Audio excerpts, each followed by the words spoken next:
Seperti sudah saya duga, kematian 6 orang Laskar Rizik akan dipelintir dan dibawa ke internasional dengan alasan pelanggaran hak asasi manusia. Ini persis sekali dengan pola awal-awal perang di Suriah, seperti yang diceritakan penulis buku Prahara di Suriah, Dina Sulaiman. Waktu itu, tahun 2011, di sebuah kota kecil di Suriah, ada anak-anak kecil umur 9-15 tahun yang demo terhadap kebijakan Bashar Assad, Presiden Suriah. Anak-anak kecil itu ditangkapi dan beritanya menyebar luas di seluruh Suriah. Kemudian terjadilah demo-demo brutal di banyak daerah. Anak kecil itu adalah umpan untuk aksi selanjutnya. Ketika dari demo-demo di banyak daerah itu berhasil memancing kekerasan aparat dengan tewasnya beberapa pendemo di lapangan, maka gerakan yang sudah disiapkan selanjutnya adalah menyebarkan berita pelanggaran hak asasi manusia ke internasional yang ditangkap oleh dua lembaga yang memang sudah disiapkan sejak awal, yaitu Lembaga HAM Internasional di negara barat dan Lembaga Ulama Internasional di negara Arab. Kedua lembaga ini kemudian mengeluarkan pernyataan bahwa Bashar Assad melanggar HAM dan mensahkan serangan dari kumpulan internasional untuk mengkudeta Bashar. Supaya makin kuat tuduhan mereka, Bashar kemudian dituduh Syiah. Ini akan memperuncing perbedaan Sunni Syiah di Suriah dan perang besar atas nama identitas pun akhirnya terjadi di sana. Kedatangan beberapa diplomat Jerman ke markas FPI dengan sembunyi-sembunyi memperkuat teori saya kalau ada agenda lanjutan yang sedang disusun untuk menjalankan aksi lanjutan dari tewasnya 6 orang laskar FPI. Jerman memang punya jejak digital yang buruk terhadap permasalahan internal di banyak negara. Selain di Suriah, Jerman juga pernah menemui pemimpin demo di Hong Kong yang membuat marah Cina. Di balik itu, ada seorang pentolan FPI yang bernama Munarman.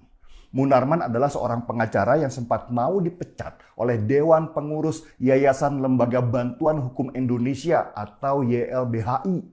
Alasan pemecatan Munarman waktu itu adalah karena dia menolak Pancasila, Undang-Undang Dasar 45, dan NKRI sebagai negara demokrasi.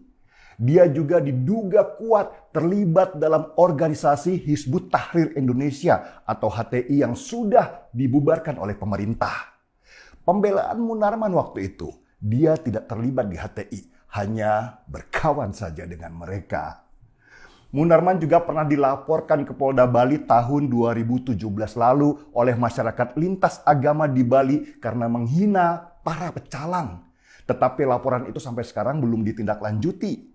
Dan Munarman juga pernah mempertontonkan aksi kekerasan menyiram secangkir teh ke wajah Tamrin Amal Tomagola, sosiolog dari UI tahun 2013 lalu di depan publik di acara pagi di TV One.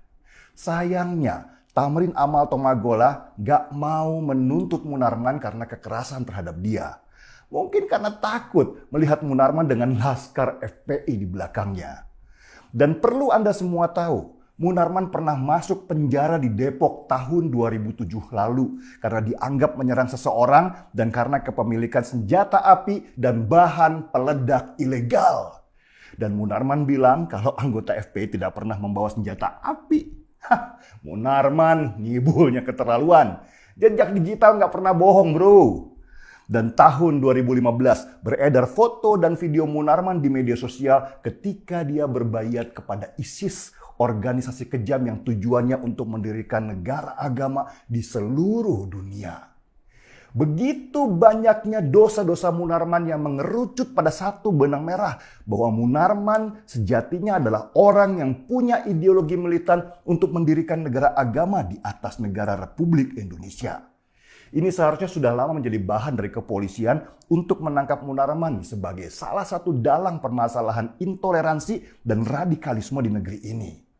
Dan ketika diplomat Jerman dengan sembunyi-sembunyi datang ke markas FPI, Munarman juga yang ikut menyebarkan berita kalau kasus matinya 6 orang laskar FPI sudah menjadi sorotan internasional. Pemerintah Indonesia lewat Menteri Luar Negeri meminta kedubes Jerman untuk mengklarifikasi berita datangnya diplomat Jerman diam-diam ke markas FPI. Kedubes Jerman pun sesudah dipaksa baru memberikan jawaban kalau mereka ke markas FPI untuk mencari informasi jalur demo yang dilakukan oleh FPI. Ini jawaban yang aneh. Kok cari informasi jalur demo bukannya ke polisi, tetapi malah ke FPI? Apa hubungannya Jerman dengan FPI? Apakah Jerman sekarang menjadi pendukung FPI seperti ketika mereka mendukung demo-demo besar di Hong Kong? Apakah ada simbiosis mutualisme antara Jerman dan FPI berkaitan dengan situasi sekarang ini? Inilah yang harus diselidiki oleh Menteri Luar Negeri. Jangan sampai ada negara luar yang mencampuri masalah internal di negara kita. Apalagi jika berkaitan dengan organisasi keras semacam FPI, karena nanti akan dipelintir oleh FPI sebagai dukungan Jerman terhadap mereka. Dan itu sudah terjadi. FPI terus-menerus membangun persepsi kalau mereka didukung oleh negara seperti Jerman. Sementara ini, gaung di media sosial supaya Munarman ditangkap karena menyebarkan berita bohong tentang kesaksian matinya 6 orang laskar FPI semakin kencang. Orang sudah banyak yang muak dengan segala kebohongan dan kekerasan yang dilakukan Munarman dengan begitu bebas. Apakah Munarman akan tetap bebas dengan aksinya atau polisi sudah berani untuk menangkapnya? Kita tunggu serial seru ini sambil seruput cangkir kopi. Maaf ya, kalau saya harus terus seruput kopi. Soalnya saya trauma dengan teh, takut disiram sama Munarman lagi. Markiput, mari kita seruput.